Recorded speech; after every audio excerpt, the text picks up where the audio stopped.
Bismillahirrahmanirrahim. Assalamualaikum warahmatullahi wabarakatuh. Anak-anak sekalian, siswa-siswi kelas 7 SMP. Pada kesempatan hari ini kita akan membahas tentang materi PAI, Pendidikan Agama Islam, dengan materi Al-Quran. Materi pertama, 1. Al-Quran dan As-Sunnah sebagai pedoman hidup. Dalilnya adalah Quran surat An-Nisa ayat 59 dan surat An-Nahl ayat 64. Di dalam pembelajaran ini, tujuan pembelajaran yang pertama adalah memahami pengertian. Siswa mampu menjelaskan pengertian Al-Quran dan As-Sunnah dengan benar. Yang kedua, mengidentifikasi kedudukan.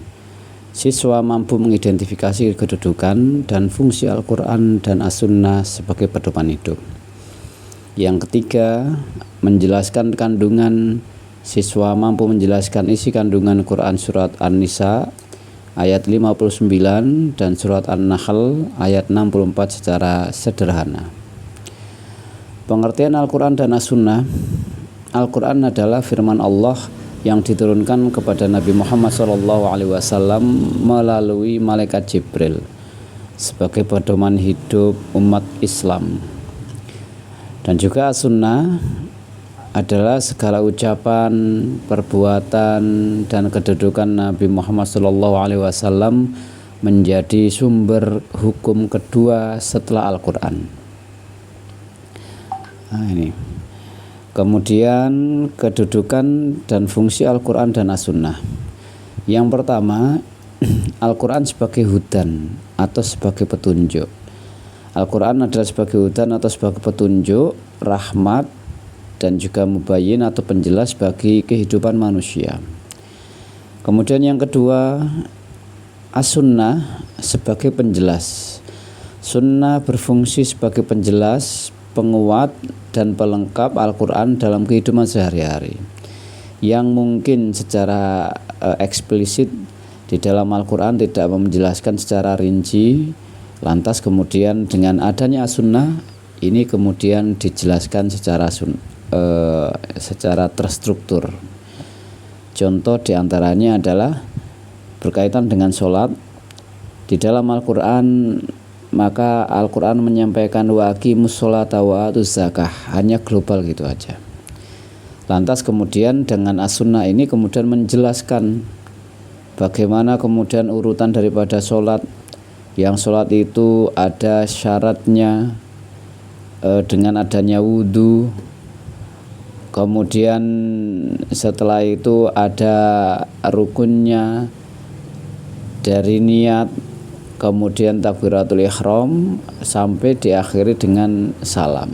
Inilah fungsi As-Sunnah sebagai penjelas daripada Al-Quran. Kemudian Al-Quran dan As-Sunnah itu sebagai pedoman hidup utama. Keduanya, baik Al-Quran atau As-Sunnah, menjadi pedoman hidup utama bagi umat Islam dalam semua aspek kehidupan.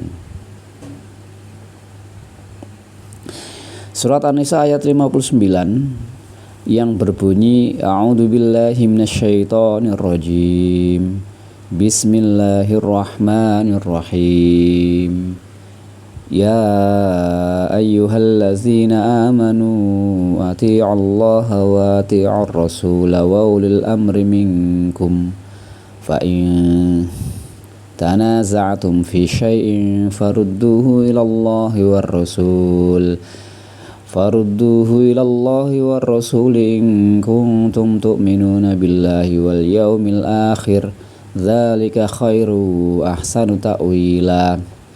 Wahai orang-orang yang beriman, taatilah Allah dan taatilah Rasul Nabi Muhammad dan ulil amri di antara kamu sekalian. Kandungan surat An-Nisa ayat 59 yang pertama adalah taat kepada Allah. Perintah utama untuk taat kepada Allah dalam segala hal, baik berkaitan dengan akidah, berkaitan dengan ibadah, berkaitan dengan akhlak, dan juga muamalah yang terkandung di dalam Al-Quran dan As-Sunnah. Kemudian yang kedua adalah taat kepada Rasulullah, mengikuti ajaran dan sunnah Nabi Muhammad SAW. Kemudian yang ketiga adalah taat kepada ulil amri atau menghormati pemimpin yang tidak bertentangan dengan Al-Quran dan As-Sunnah. Kemudian surat An-Nahl ayat 64 yang berbunyi A'udzu billahi minasyaitonir rajim wa ma anzalna 'alaikal qur'ana illa litubayyana lahumul ladzina ikhtalafu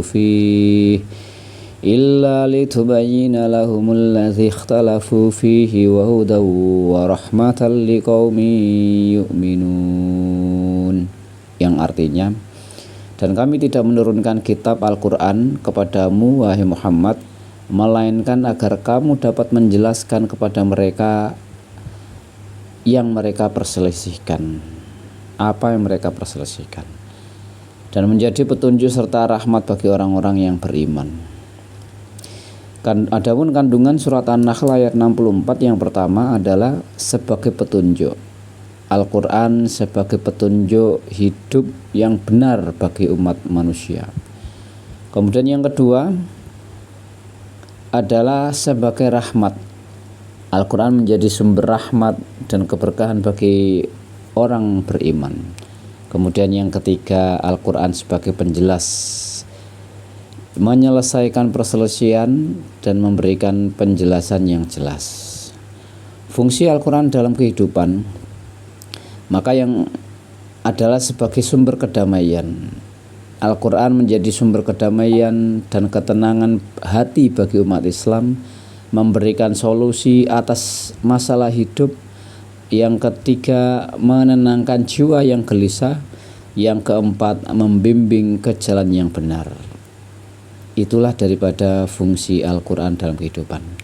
Kemudian kesimpulan dari apa yang saya sampaikan tadi, yang pertama sebagai pedoman hidup, bahwa Al-Quran dan juga As-Sunnah sebagai pedoman hidup umat Islam yang sempurna. Yang pertama. Kesimpulan yang kedua adalah ketaatan. Dalam surat An-Nisa ayat 59 menekankan pentingnya ketaatan kepada Allah, Rasul, dan juga kepada ulil amri. Kemudian yang ketiga sebagai petunjuk dan rahmat. Al-Quran surat An-Nahl ayat 64 menjelaskan Al-Quran sebagai petunjuk, penjelas, dan rahmat. Maka kita sebagai pelajar muslim, kita wajib istiqomah menjadikan Al-Quran dan juga As-Sunnah sebagai pedoman hidup sehari-hari. Demikian, dan akhirul kalam, wassalamualaikum warahmatullahi wabarakatuh.